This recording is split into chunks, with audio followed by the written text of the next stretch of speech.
all kinds of stuff, of course, to talk about tonight, including some updates on Detroit.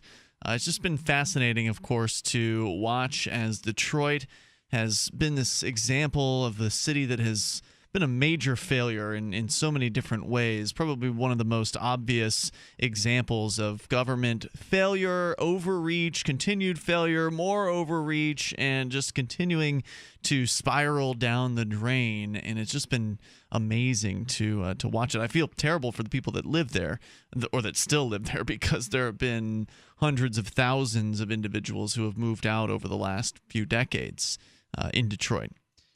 But to some extent, I mean, those people have moved out because of sort of jobs and the Rust Belt phenomenon. Town. Yeah, the Rust Belt phenomenon.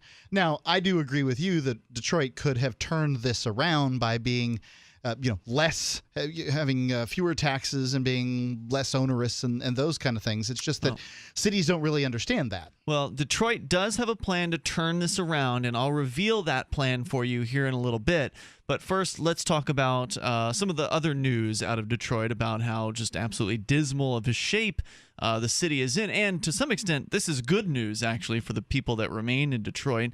And that is that about half of their parking meters don't work. According to TheVerge.com, sometimes you need to spend money to make money, but that's easier said than done when there isn't much money to spend in the first place. Detroit, which last year became the largest American city to declare bankruptcy, is missing out on potentially millions in revenue because just about half of its 3,404 parking meters are out of service. Now, that's interesting because here in Keene, New Hampshire, we've got like 700 metered spaces. So you'd think Detroit, 3,500, 3,400, that's not that much more than 1,000 or whatever. Anyway, half of them are out of service, according to city officials. It's estimated the city could get an extra $6 million in revenue just by getting the rest of the meters in working condition. Wow, how much are those tickets? They're collecting millions? Yeah, I bet you the tickets. You know what? Actually, we've seen that they must be in the hundreds or thousands. I mean, how could you collect millions of dollars from just a couple hundred meters? Actually, well, there's 3,400 of them, but the tickets are fairly high compared to our very own Keene, New Hampshire. But I believe we've looked at the numbers before, and I think Detroit actually ranks on the lower side of major cities as far as Boston, New York, Philly, whatever. Their Which parking are still fines. Right, their parking fines at the very least, the initial fine amount that you get when you first get the ticket, as I recall, is lower than other cities. But I don't know what the per hour or per minute or whatever fees are there. So those are also going to be higher than what you pay here in Keene, New Hampshire. Interesting. So fortunately, it shouldn't be too difficult to fix the broken meters, according to The Verge. The Detroit News reports that most of the meter issues come from small cutbacks in maintenance costs that are ultimately counterproductive. As part of efforts to reduce city spending, the Duracell batteries that power the meters were swapped out with off-brand units. The cheaper batteries apparently can't hold a charge as long as the Duracells. Well, duh. Which maintenance workers used to swap out twice per year, once in the summer and once in the winter. Of course, maintenance crews still replace the batteries on the same schedule, even though the new batteries can't hold up.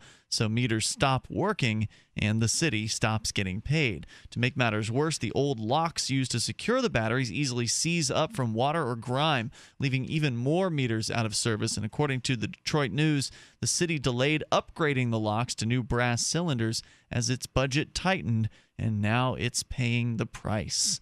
Now, of course, had the city's parking scheme been a truly profitable venture, then they should have easily have had the money in reserve to do whatever repairs were necessary. But I'm just going to go out on a limb here and say that, at least based on my experience in our little Keene, it's probably the case that Detroit's running in the red in their parking department, that it's probably being subsidized. Like, for all the money that they're taking in, it's likely not putting them in the black. And I thought they were going to sell their parking enforcement. I thought that was one of the things that they were going to sell off. I think they were trying to sell the art gallery and the artwork. They were, but I'm pretty gallery. sure I heard about them getting rid of their parking too. But this is something that cities will do, is because for whatever reason, cities simply can't take a monopoly on parking spaces in their and make it in a profitable? particular area and then make it profitable. And it's all because of the mentality. It's the mentality of city workers employing city workers. Here in Keene, New Hampshire, they could they lose tens of thousands of dollars per year on their parking.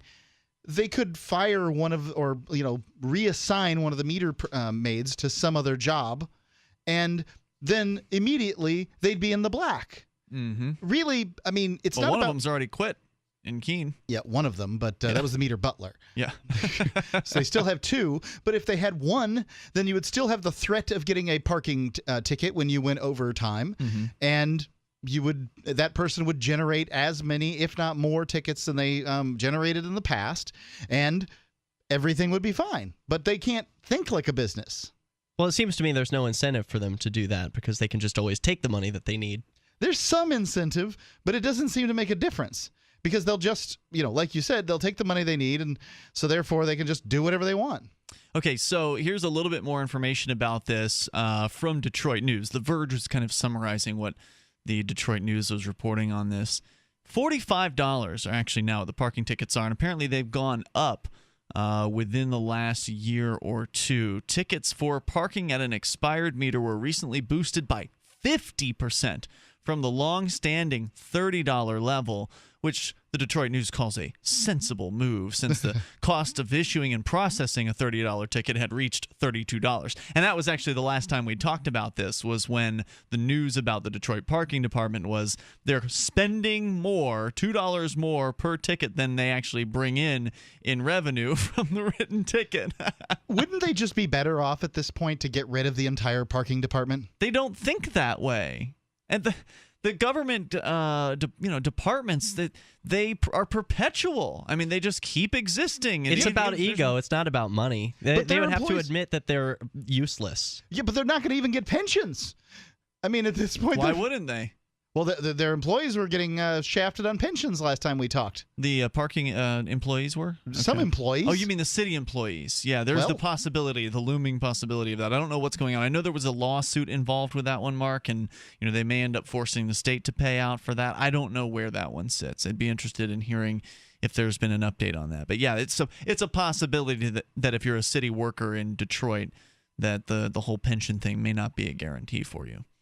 Which I think that, we need to see that happen in more places where basically these ridiculous pensions that in a lot of cases can be 90% of what it was that individual made per year as a government bureaucrat. They get to collect 90% of that amount just for sitting on their butt in retirement. A lot of municipalities, crazy. A lot of municipalities have gone to the 401k model, just like most businesses have. What about in New Hampshire? Is that happening here? It's happening, but not happening fast enough. If you live in Detroit and you want to comment on the decrepit and continually failing situation that exists there and all of the interesting details that sort of come out of that, like they're so bad off, they can't even fix the parking meters that are broken. Which is great news for the people who are parking in Detroit because about half of the meters are apparently not functioning correctly at all. Many of the batteries are dead and haven't been replaced. And so that means that there's a good maybe about 40-something% chance that if you pull up to a meter in Detroit, it's not going to be working at all, which means free parking. Well, I don't know if it necessarily means that. This could help revitalize the city, I think. It could if they're not issuing tickets. But the fact is that if they issue a ticket with a broken meter, that's real bad when if they do that. Yeah, but if they do it, they just do it. What are you going to do about it? Take it to court. Take it to court and fight it in court. And they're not supposed to do that, right? Like that's not something that they supposedly do. We didn't know here. it was broken.